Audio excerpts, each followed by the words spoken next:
ध्यान दो पहले। देखो इसमें ये चीज आपको गिवन है, ये ना जो साइडें गिवन है ना, इसका रीजन यही है कि आप गलती से उसको 90 ना बना दो उस एंगल को। ठीक है, तो आइए गिवन बातें देखते हैं। पहले तो गिवन क्या क्या गिवन है कि ट्राइंगल एबीसी इज आइसो, बता रहे बाबू, बता रहे हैं आइसोस्लेसिस ट्राइंगल है, और आपका एसी किसके इक्वल है? अब आप इस बात को समझो, इस बात को कहने का क्या मतलब है, एसी बीसी के इक्वल है, ये बात क्यों कही गई है हमसे? क्योंकि वो आपको हाइपोटेनियस क्लियर करना चाहता है कि हाइपोटेनियस नहीं है कोई सी भी, ना एसी है ना बीसी है। अगर मान लो हम इस ट्राइंगल की जगह अगर आप नोटेशन यहाँ बी दे दो और यहाँ क्या दे दो, तो आप मुझे बताओ एसी बीसी के इक्वल हो जाएगी, ऐसा हो सकता है क्या? हाइपोटेनियस बन गई ना, हाइपोटेनियस तो सबसे बड़ी होती है। तो ये बात कंफर्म कराइए आपको कि भैया ऐसा अरेंजमेंट नहीं है, सी यहाँ पर है और बी,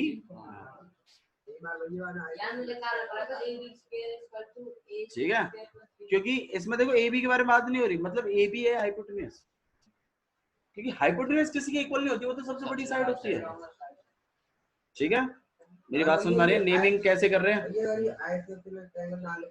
अगर आइसोसेलेसिस ना लिखता तो लिख सकते थे, बिल्कुल सही कह रहे, फिर लिख देते, और फिर ना आपका क्वेश्चन में गलती होती, फिर वो आपको फिर क्वेश्चन में अगर प्रॉब्लम है तो फिर या कुछ ना, या फिर इसके अलावा अगर ये ना देता तो फिर कुछ और बात देता कि भैया एंगल ए और एंगल बी एक्यूट है, ऐसा कुछ कहता। एक्यूट एंगल क्या होता है?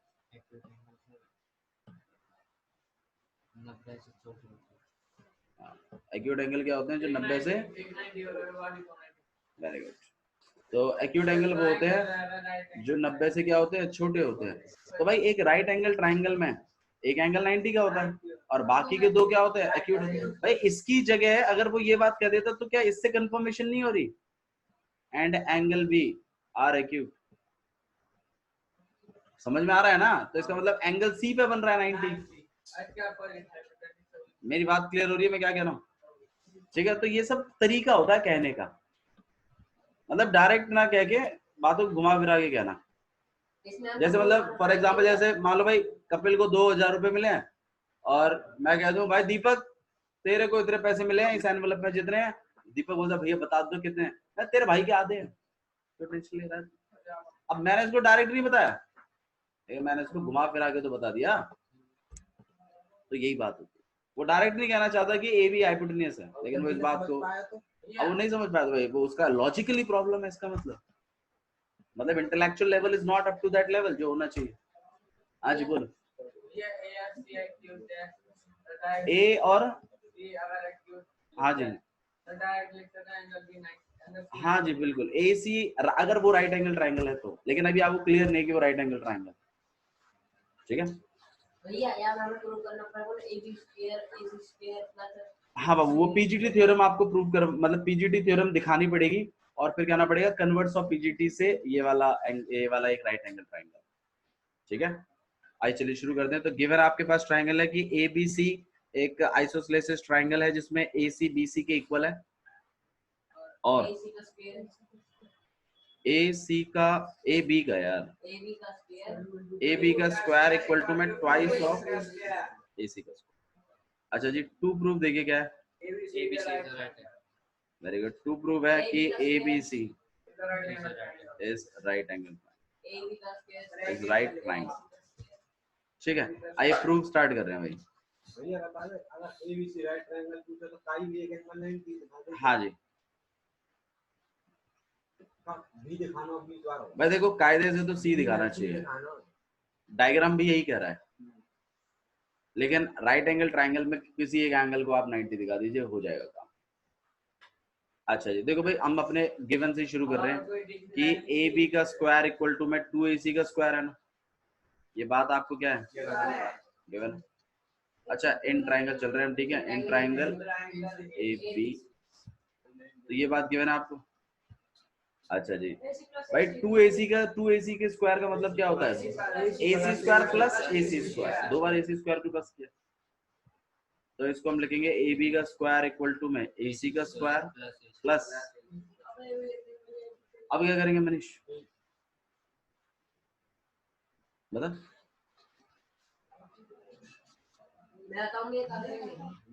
डोंट हेल्प हिम, उसको बोला करो दिमाग लगाया करो। तो तुम्हारा दोस्त है ना, चीटिंग मत कराया करो उसको बोला करो साले पढ़ ले, हम तो निकल जाएंगे।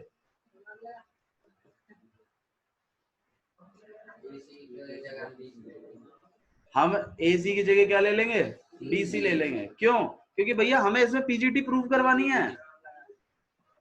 एबी का स्क्वायर रखा हुआ है, 2 एसी चल रहे हैं, तुम एसी की जगह बीसी भी लिख सकते हो। तो ऑब्वियस बात है, इसका मतलब क्या है कि आपने इसमें पीजीटी लगवानी है, तो एक एसी को क्या बदलना पड़ेगा, बीसी से। तो हम यहाँ पर एबी का स्क्वायर इक्वल टू में एसी का स्क्वायर प्लस, और आपको यहाँ पे आपको लिखवाना पड़ेगा कि भैया एसी बीसी के इक्वल है, इसीलिए बदला है, नहीं तो नहीं बदल पाते। भाई पीजीटी थ्योरम क्या होती है, हाइपोटेनस का स्क्वायर इक्वल टू में बेस का स्क्वायर प्लस हाइट, ऐसा करवाना पड़ेगा ना। अगर कन्वर्स ऑफ पीजीटी से एंगल सी को 90 दिखवाना है तो पीजीटी थ्योरम दिखनी चाहिए ना। 2 एसी स्क्वायर चल रहे थे, यहाँ पे तो एसी स्क्वायर ही चल रहा है। तो एक अगर आप एक हाइट ले रहे हो तो दूसरी बेस होनी चाहिए ना। तो मैंने एक हाइट को बदल के क्या करवा दिया, बेस बनवा दी। और करवा सकते हैं क्योंकि एसी किसके इक्वल है। अब ये पीजीटी जैसी लग रही है, अगर पीजीटी जैसी लग रही है तो भैया फिर एंगल सी इक्वल टू में कितना कह सकते हैं, 90। रीजन नहीं आया। और अगर एंगल सी अगर 90 है तो आपका triangle ABC is right triangle. Clear है बाबू? देखो ज्यादातर जो सवाल आते हैं वो पीजीटी पे, बीपीटी और बीपीटी पे आते हैं। कन्वर्स ऑफ पीजीटी पे इतना नहीं आता है, बट अगर क्वेश्चन है तो we have to answer this questions. But एक लॉजिक समझ लीजिए कि अगर किसी एंगल को 90 दिखाना है और स्क्वायरों में बातें हो रही हैं तो शायद उसमें कन्वर्स ऑफ पीजीटी लग सकती है। ठीक है, लाइनें पैरेलल दिखानी है, अगर रेशियोज में बात हो रही है तो चांस है कि कन्वर्स ऑफ बीपीटी लग सकती है। अगर लाइनें पैरेलल हैं और रेशियो इक्वल दिखवाने हैं तो चांस है कि बीपीटी लग सकती है। अगर एरियाओं के बारे में बात हो रही है, उनके रेशियोज के बारे में, और साइडें प्रोपोर्शनल में रखी हुई हैं, तो चांस है कि area of similar triangle theorem लग सकता है। आपको जो सीखना है इस चैप्टर में, और ये चैप्टर बच्चों को टफ इसलिए लगता है क्योंकि वो अपने लॉजिक्स इंप्रूव नहीं कर पाते, वो क्वेश्चनों को रट लेते हैं। वो क्वेश्चनों को क्या कर लेते हैं, रट लेते हैं। आप देखो इसमें कितने क्वेश्चन है इस एक्सरसाइज में, उठा के देखो 17 सवाल, और पिछले कितने क्वेश्चंस करके लाए। तो ये चैप्टर वाकई में बच्चों के लिए हॉरिबल है, बच्चे से डरते हैं इस चैप्टर से। क्यों? क्योंकि वो अपने लॉजिक्स तो इंप्रूव करते नहीं है, तो क्वेश्चनों को रट लेते हैं। तो क्वेश्चन अगर किताब का है तब तो कर देते हैं, लेकिन अगर क्वेश्चन बाहर का है तो बैंड बज जाती है। ठीक है, तो आपने लॉजिक सीखने हैं, ध्यान रखो इस बात। ठीक है, ओके चलिए, ठीक है, आज के लिए इतना ही बहुत है, बाकी हम लोग क्वेश्चंस कल ट्राई करेंगे। ठीक है, that's all for today, thank you.